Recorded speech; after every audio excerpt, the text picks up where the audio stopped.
Parenting Junkie. Hey guys, welcome back to the Parenting Junkie, the place to go to love parenting and for parenting from love. Recently, a friend of mine overheard this conversation between me and my son. Hey, sweet boy. I'm the most special, right? You're not the most special, because everybody's special. But you're certainly special to me. My friend asked me, why don't I tell my kids that they're special and talented? Don't I want them to have high self-esteem? Here's the deal. I don't tell my children that they're special and talented because they're not. Or they are, but everybody is special and talented. They're not any more special and talented than anyone else. They are their unique selves, just like we all are. But I believe this movement to make every child feel special is actually doing them a great disservice. I think every person is special, which means that none of us are special, right?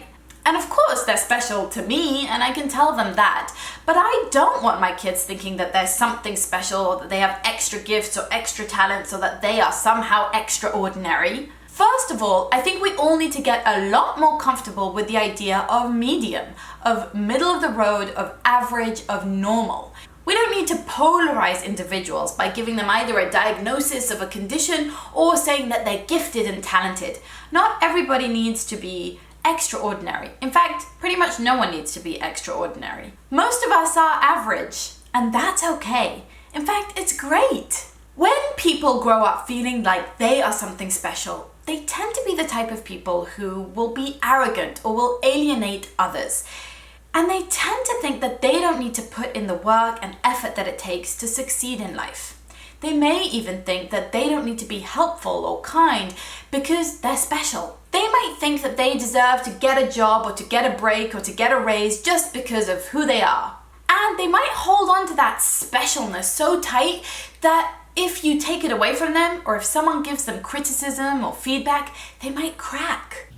Please don't crush my soul by saying you don't think I'm perfect. I don't want my kids to be that fragile. I want them to know that whilst they're very special to me and I love them very much, they're not any special to the rest of the world.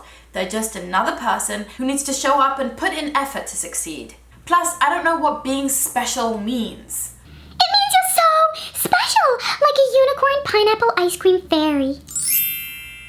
I try to be authentic with my children. If I'm just touting the words special or talented or gifted, I feel like it's really meaningless. It doesn't give them any kind of helpful information about how I view them and how the world might see them. It also doesn't point them in the direction I would really like to help them go, which is to be thoughtful and kind individuals who think about others.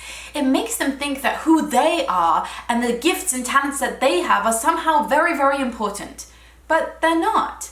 It's much more important that they be kind, giving, thoughtful, helpful, that they work hard, that they put in effort, that they be creative and innovative, than that they be special, talented, or gifted.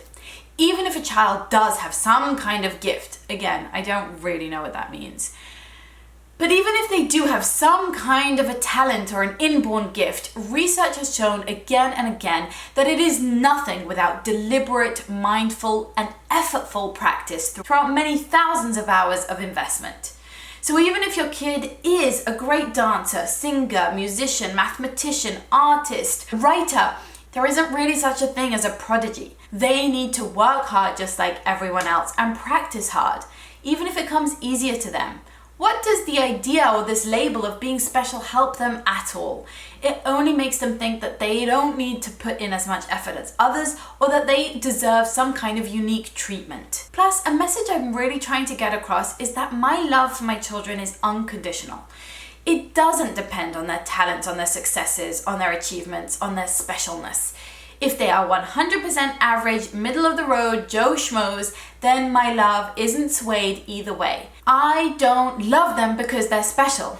When they fail, when they succeed, it doesn't move me one iota. That's just life. I want them to experience setbacks, devastation, rejection, feedback, criticism, meanness, all of the things that we all experience throughout life during their childhoods. I don't want to insulate them in some special bubble where their self-esteem is so delicate and they can't know the truth that they're just human.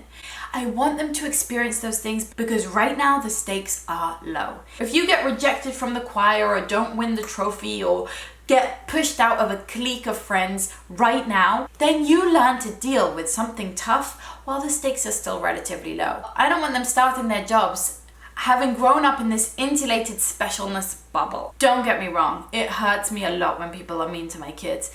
And I really don't believe in creating competitive environments. I don't believe in winners and losers, especially not during childhood. And whilst I strongly believe that creating a collaborative, non-competitive environment benefits all people of all ages, I also think it's really important not to insulate our children from frustrations, challenges, and rejections. We don't want to make those things feel like a big deal. They're not. They can handle them. So now is the time for them to get frustrated. Now is the time to learn to follow instructions and be part of a group. Now is the time to learn not to draw all the attention to yourself, but to help others and to focus on what you can give, not what you can take. And now is the time to learn that you're just another human being on this planet. Most of us are average at most things. What's wrong with that? Instead of telling your children how special and talented and gifted they are, you can help them feel what true unconditional love feels like. You can say, I love you. I see you. You are such a kind, thoughtful person. I really appreciate your help. I adore the things you do. I'm so interested in you. I love our conversations together. I love the gifts you give me. I love spending time with you. I see what a wonderful person you are. I love how curious you are about the world. I really appreciate how helpful you are. I'm inspired by how hardworking you are. I'm inspired by your persistence. I'm impressed with your big questions. I adore you. I'm so grateful for you. I feel so blessed to have you in my life. doesn't that sound like the type of feedback that leads to more constructive sense of self rather than the inflated sense of self that comes with you're special, you're talented, you're gifted? If this spoke to you, I would love to hear in the comments below. And let me know what other ways you have of showing your unconditional love and not making your children feel like they're something special. Keep on loving parenting and parenting from love because your kids need you almost as much as you need them. Goodbye. The Parenting Junkie.